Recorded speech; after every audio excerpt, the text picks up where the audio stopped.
Hello les fans de cuisine. Alors aujourd'hui on va faire un gratin dauphinois aux courgettes. Donc pour cela forcément il va nous falloir des courgettes. Donc là j'ai préalablement découpé comme ça, ça va aller plus vite. On va mettre des pommes de terre aussi, comme ça ça va faire un mix. Il va nous falloir 15 centilitres de lait, 40 centilitres de crème, donc ici ma crème désignée forcément. Et puis ensuite pour les petites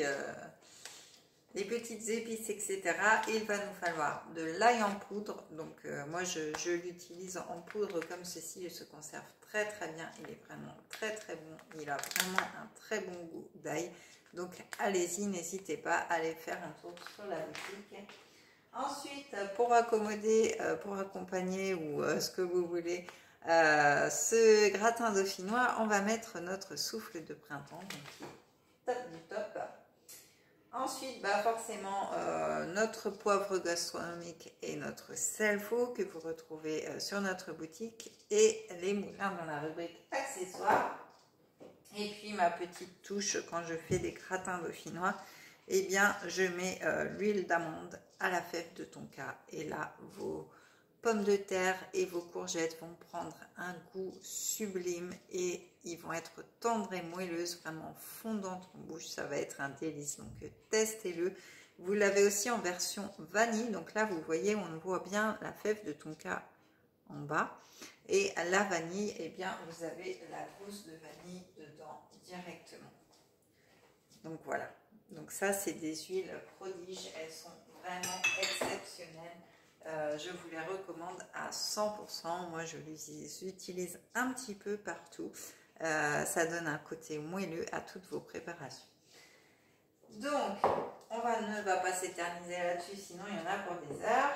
Donc bien sûr, je vais utiliser mon plat sous vide aussi pour conserver plus longtemps parce que du coup c'est pour partir et l'emmener. Donc on va déjà huiler donc avec de l'huile d'olive Arbequina. On va huiler notre plat pour pas que ça colle.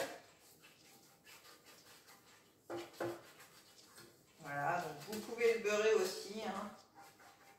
Et moi, je vais mettre de l'huile d'olive. Voilà. Donc ça, c'est fait. Donc maintenant, qu'est-ce qu'on va faire? Eh bien, alors attendez, parce qu'il y a un truc qui me gêne, c'est que, voilà, il y a du lait partout, donc ça ne va pas. Voilà.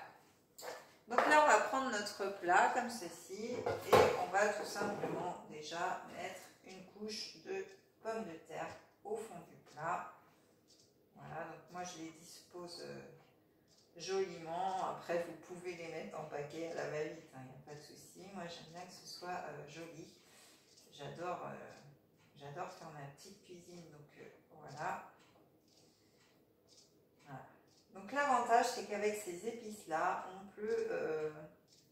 on peut revisiter nos plats qui sont simples, mais leur donner un peu plus de peps. Donc ça, c'est génial. C'est pour ça aussi que j'ai rejoint Opédélice, pour la simplicité.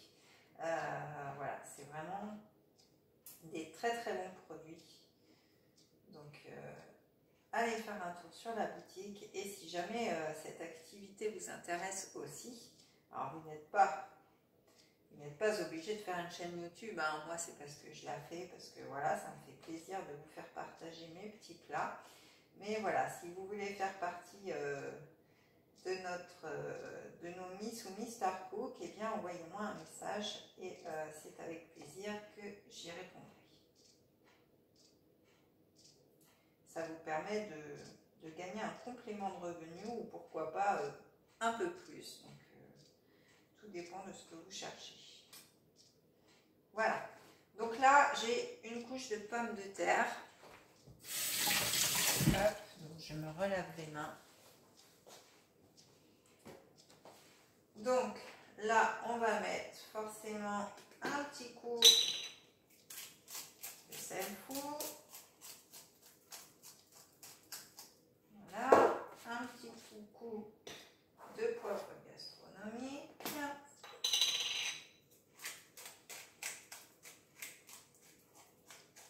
Voilà.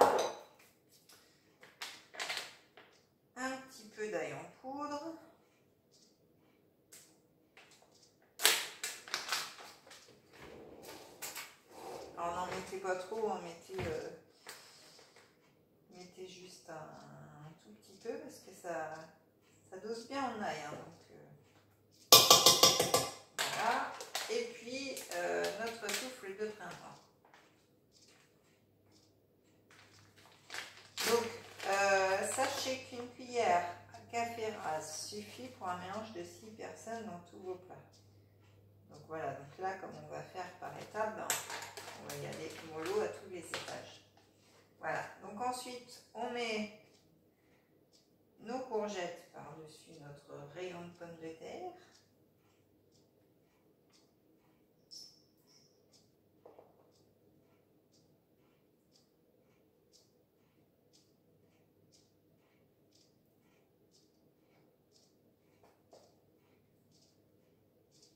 Voilà, toujours, je suis toujours dans l'aspect rester joli.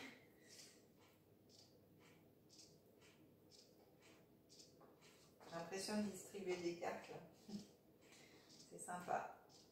Alors ça sent déjà très bon, hein. Je sens déjà l'ail, qu'il sent vraiment, c'est vraiment de l'ail quoi, mais en poudre. Donc c'est le top, au moins ça se conserve longtemps, ça ne pourrit pas dans vos garages ou autres. Et pareil, on a les oignons en lanière et les échalotes en lanière aussi. Alors, on va reprocéder de la même manière. Bon là j'ai commencé par le poivre, mais c'est pas grave, ça fait le même effet. Donc le poivre, le sel,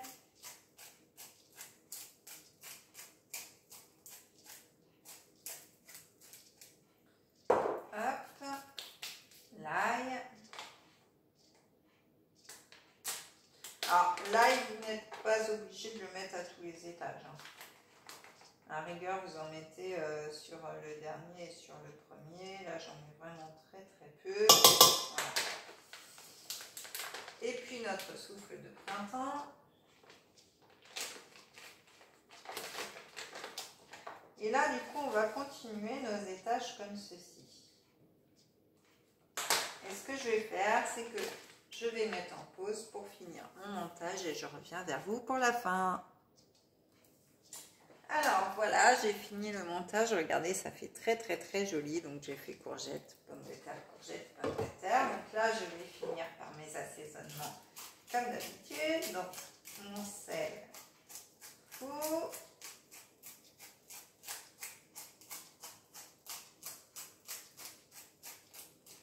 Voilà. Mon poivre gastronomique.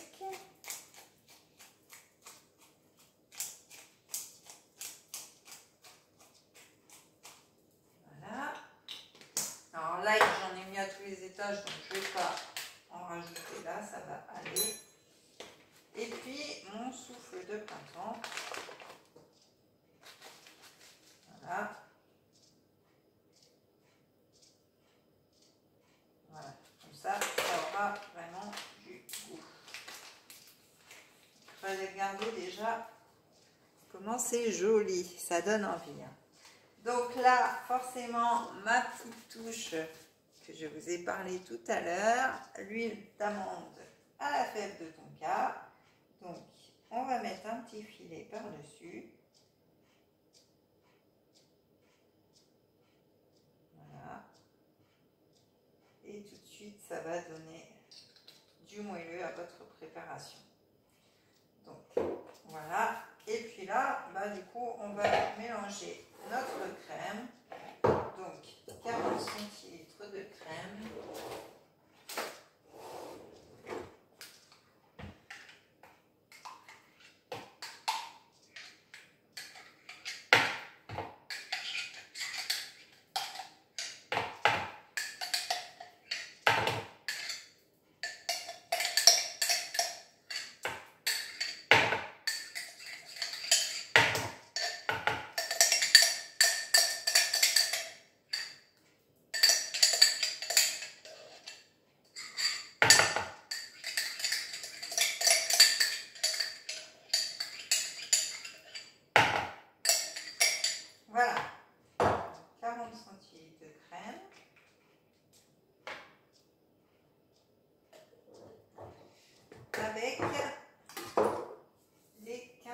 il est pelé. Ah, je crois qu'il serait bien versé, mon petit machin là, parce que depuis tout à l'heure, j'en ai partout. Dommage parce que j'aimais bien celui-là. C'est pratique. Bon, c'est pas grave. Changement de sujet. Donc on va mélanger, puis je vais rajouter mon petit sel fou quand même dans la crème. Voilà. Ce sel fou, il me suit partout. Il est vraiment idéal pour tous vos plats. Vous faites une petite viande grillée par exemple, vous n'avez rien sous la main, et ben un petit tour de sel fou et hop, vous avez vos épices, votre sel, vous avez tout. Donc on mélange bien.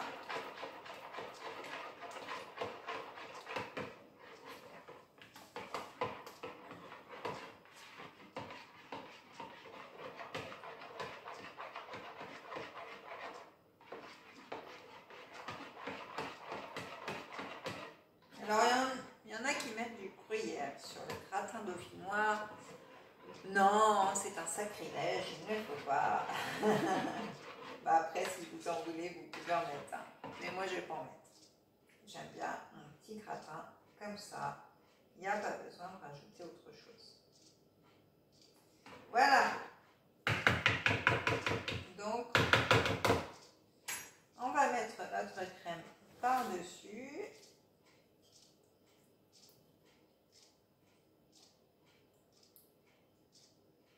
Et voilà, et notre gratin sera au top du top. Alors, je ne sais pas si je vous ai dit de préchauffer votre four à 180.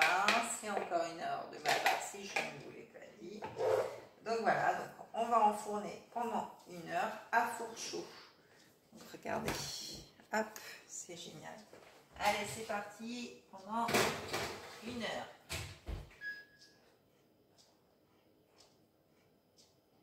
Voilà. Donc voilà pour ma recette de dauphinois aux courgettes. Donc voilà, si vous voulez voir plus de recettes, eh bien abonnez-vous à ma chaîne et activez la petite cloche. Likez et commentez. Et puis vous pouvez me suivre aussi sur Facebook et sur Instagram. Sur ce, je vous dis à très très vite pour une prochaine vidéo. Bye bye les amis.